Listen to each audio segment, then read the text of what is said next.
The morning sun burned over the naval base, casting streaks of gold across the training field, where rows of soldiers stood in perfect formation. The air thick with the smell of sweat, salt, and tension. Among them stood Lieutenant Commander Sarah Dalton, her uniform crisp, her posture firm, but her presence still a question mark in the eyes of many. She had transferred in only 3 weeks ago from an intelligence division overseas.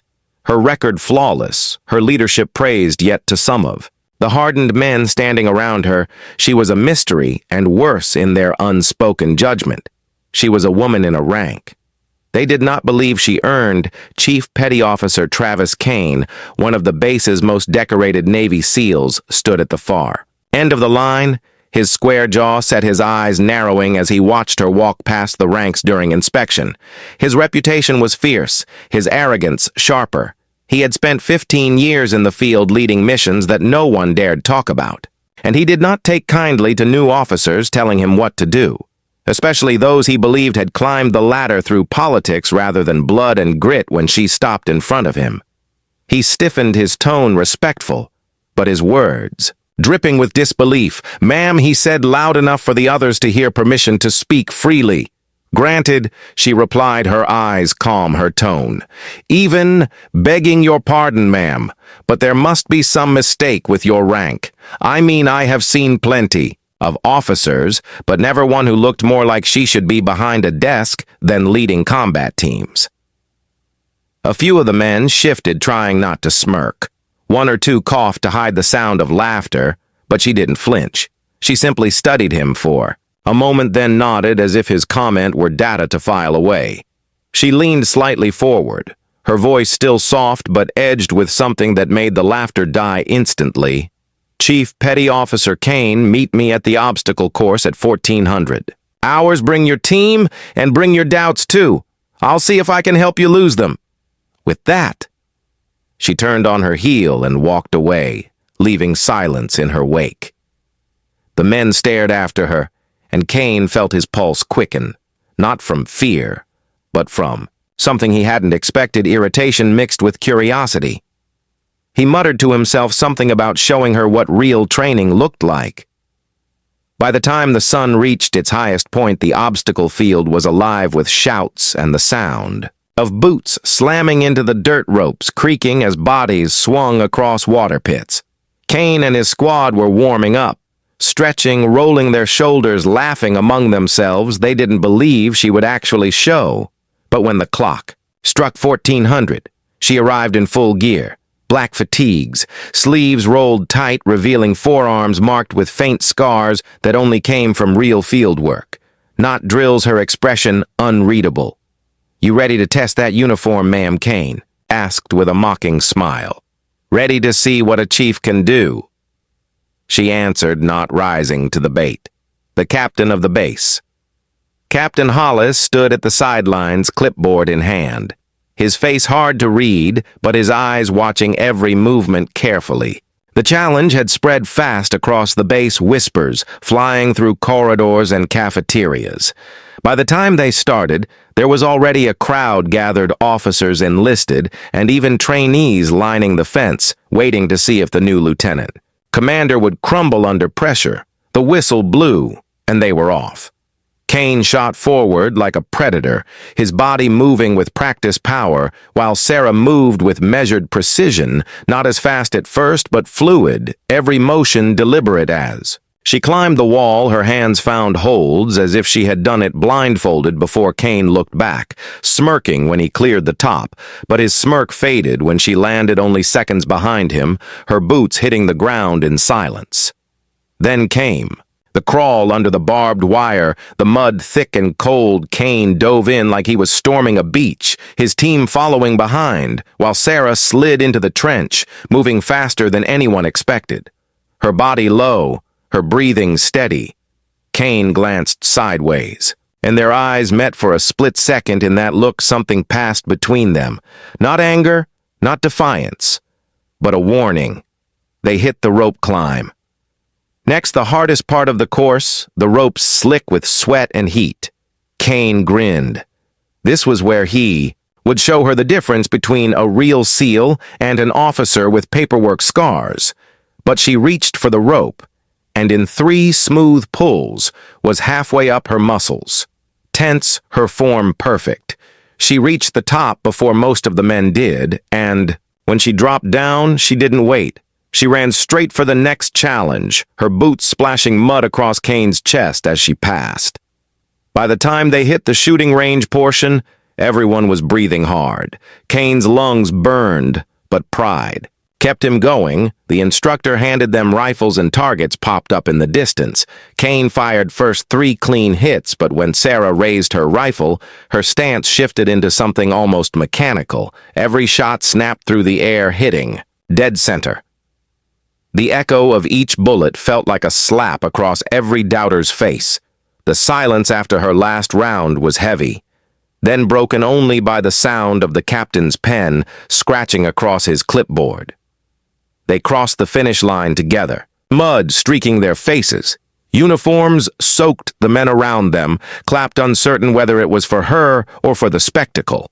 Kane stood breathing hard, eyes locked on her. She didn't gloat, didn't smile, she just nodded at him and turned to the captain, who stepped forward, his voice steady, but his words cutting through the crowd. Chief Petty Officer Kane, I trust you now. Understand that Lieutenant Commander Dalton's record is not only valid, it is exceptional. She served 6 years in covert operations under my command before she was promoted. If you think her rank is a joke, then you have misunderstood what excellence looks like. The crowd froze, the realization hitting them like a wave. Kane's jaw tightened, shame flickering across his face as the captain turned to Sarah with a rare glimmer of pride in his eyes. Good work. Commander, you still move like you never left the field. Thank you, sir, she said simply before turning away. As the men dispersed, the whispers began again, but this time they carried a different tone. One of respect mixed with disbelief. Kane stood in silence, watching her walk off the field, knowing deep down that he had just witnessed something that shattered more than his ego. It broke the illusion he had built about strength, about leadership, about what it truly meant to earn your place. But something inside him wasn't finished. Not yet. The doubt was replaced by a strange resolve and a question that would push the story into its next and more dangerous part, a part that would test both of them in ways none of the base could foresee. The next morning, the base was quieter than usual, the air thick with unspoken tension. Since the challenge, the whispers had spread like wildfire, everyone talking about how the new lieutenant commander had outperformed Chief Kane on the field. Some said it was luck. Others claimed she had been trained in ways they could not imagine. But whatever the reason, respect had replaced mockery, and that made some of the older SEALs uneasy. Kane, especially, had barely slept his mind, replaying every moment of the previous day, every glance, every shot, every step she had taken that seemed calculated and precise. He felt humiliated, but deep inside there was a flicker of admiration, a rare thing for him. He walked into the mess hall that morning, the chatter dying down as heads turned. Some offered nods, others grins that stung worse than words. He grabbed his tray, sat down, and tried to ignore them when Sarah entered. A few minutes later, silence settled again. She didn't look at him, but he could feel her presence like a steady pulse against the room's nervous energy. She was focused, calm, her uniform spotless as if the mud from yesterday had never touched. Her Kane glanced up. Their eyes met, and for a brief moment there was something almost human in her expression. Not triumph, not pride, but understanding. Later that afternoon, Captain Hollis summoned both of them to the operations room, the walls covered. With maps, red lines, and coded notes, he stood by the table, his face grave, a folder in his hand. The room smelled of coffee and dust, the kind of smell that meant a mission was coming. He slid the folder toward them.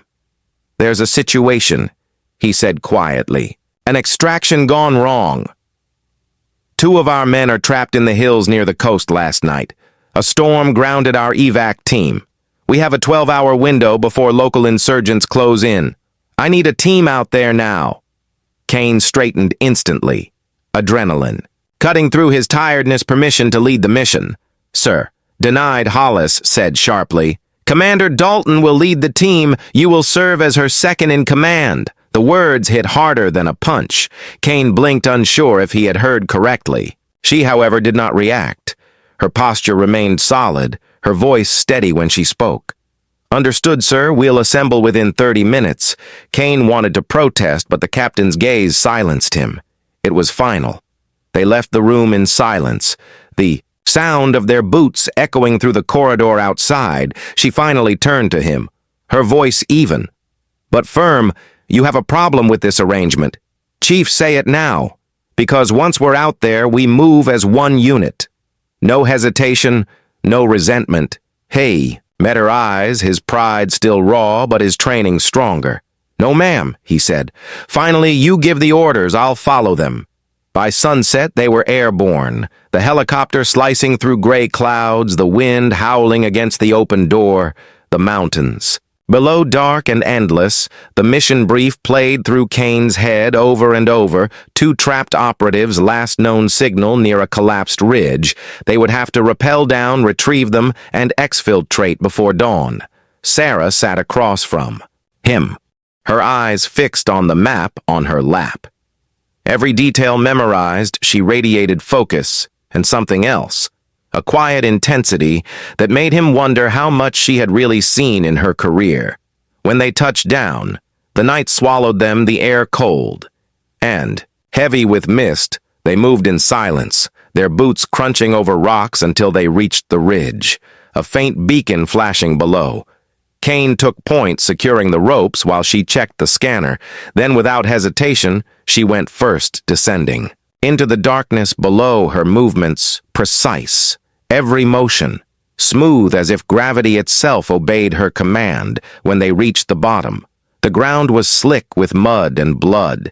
The first operative lay injured, his leg shattered, the other was pinned. Under debris, Sarah dropped beside him, hands steady, voice calm, giving orders like she had done this 100 times.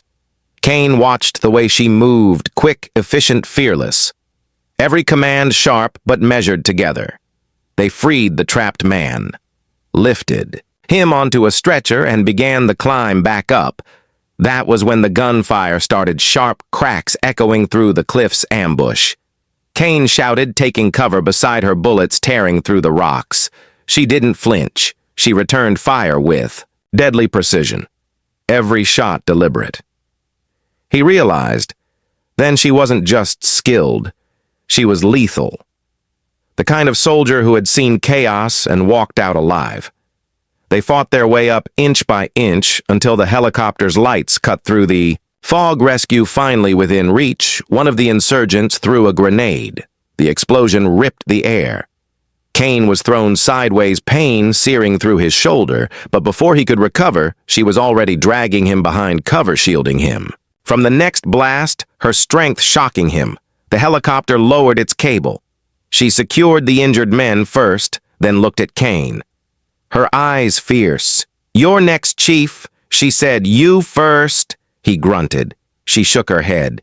You're no good to me, dead. Now move. He wanted to argue, but the look in her eyes ended it. He grabbed the line and rose through the smoke, watching as she covered their retreat. Her rifle steady, her silhouette framed against the fire below. She was the last one out, the last one to leave the ground. As the helicopter lifted into the storm, back on the base, the medics rushed to take the wounded. Kane sat on the edge of the landing pad, his shoulder bleeding, watching as she stepped off the chopper, her face streaked with dirt, but her eyes clear. Captain Hollis approached, his expression unreadable until he spoke. Outstanding work, Commander, he said quietly. You saved every man out there, including one who doubted you yesterday. She nodded. Sir, just doing my job. Hollis turned to Kane, his tone shifting. Chief, I assume there's no question about her rank. Now Kane stood slowly, wincing from the pain, and met her gaze, his voice low but sincere. None, sir.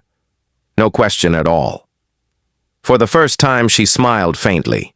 Not in victory, but in acknowledgement, as if to say respect earned, not demanded.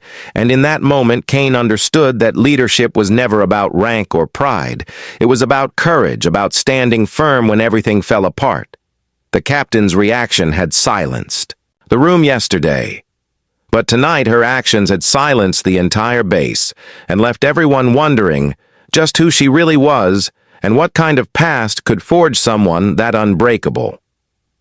The days that followed the rescue blurred into one long stretch of debriefings and silence, the kind that lingers after a storm.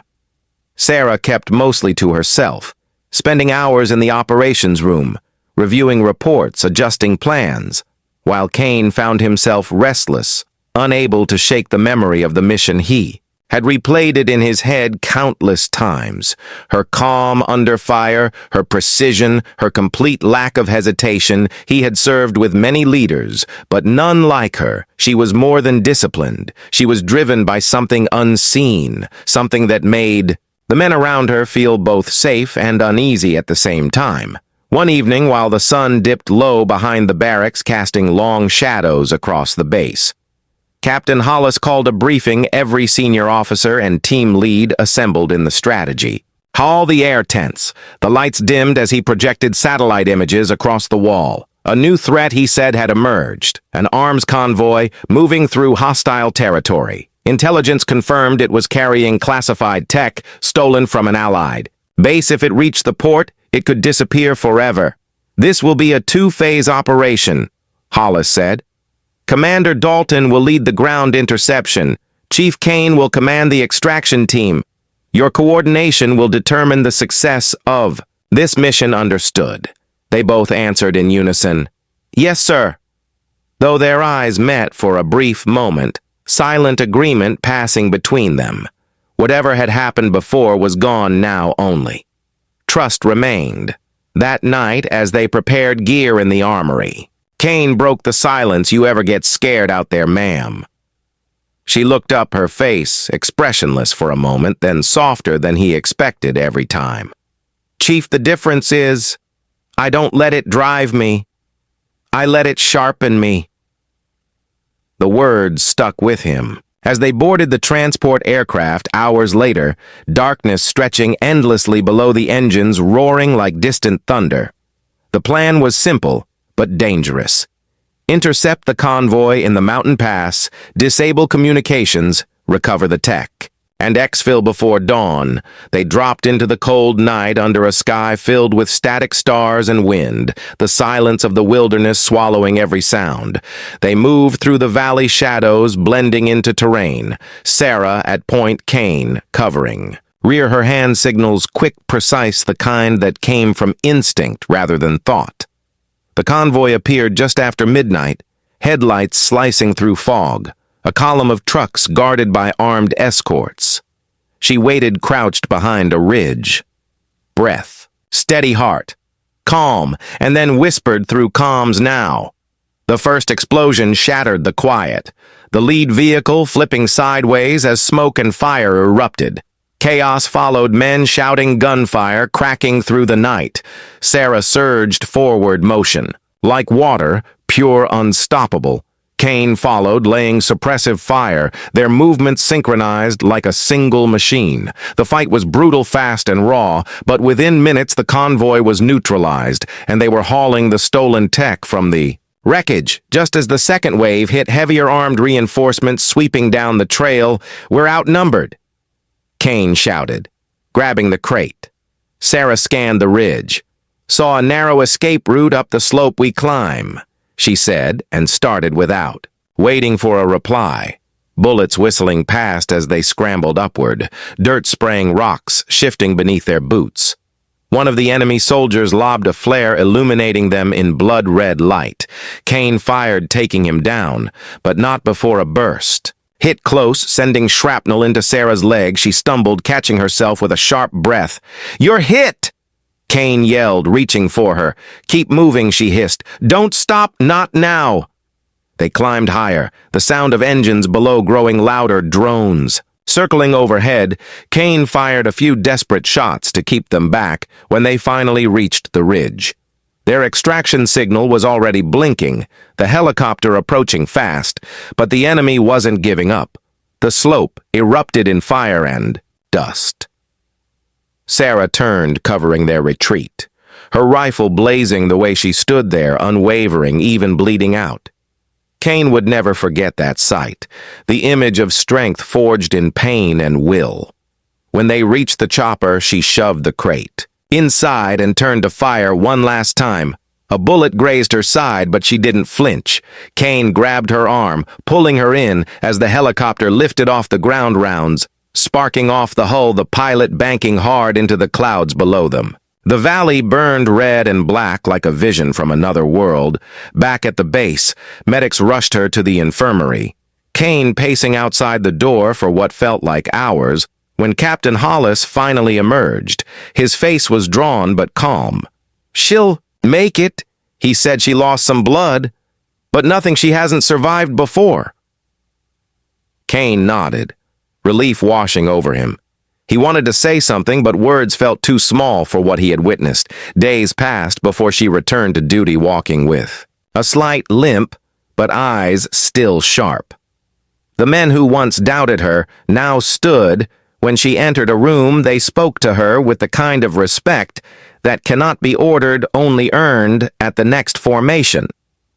Hollis stood before the assembled ranks, the sea breeze whipping across the field. He called Sarah and Kane forward, the crowd silent.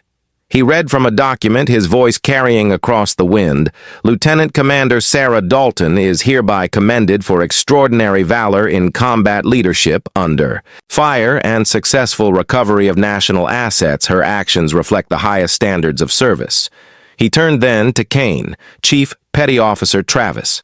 "Kane is likewise commended for bravery and teamwork under extreme duress. His conduct exemplifies the spirit of the Navy SEALs." The applause that followed was thunderous but brief when it faded. Hollis looked at both of them with a rare trace of warmth. "You two reminded this base what integrity looks like. It's not about who gives the orders. It's about who stands their ground when it matters most." Later after the ceremony, Kane found her near the docks, the sea calm, the sky streaked with gold. He hesitated, then spoke quietly. "I was wrong about you, ma'am." She smiled faintly. "No, Chief, we're just honest, and honesty can change if you're willing to see beyond what you expect." He nodded, then looked out at the horizon. "You ever think about leaving all this behind?" She shook her head. "Never. This is who I am. This is where I belong." As the wind picked up and the waves crashed softly against the pier, Kane realized that she wasn't just a soldier. She was a force carved from everything the uniform was meant to represent. And though he might never match her, he knew he would follow her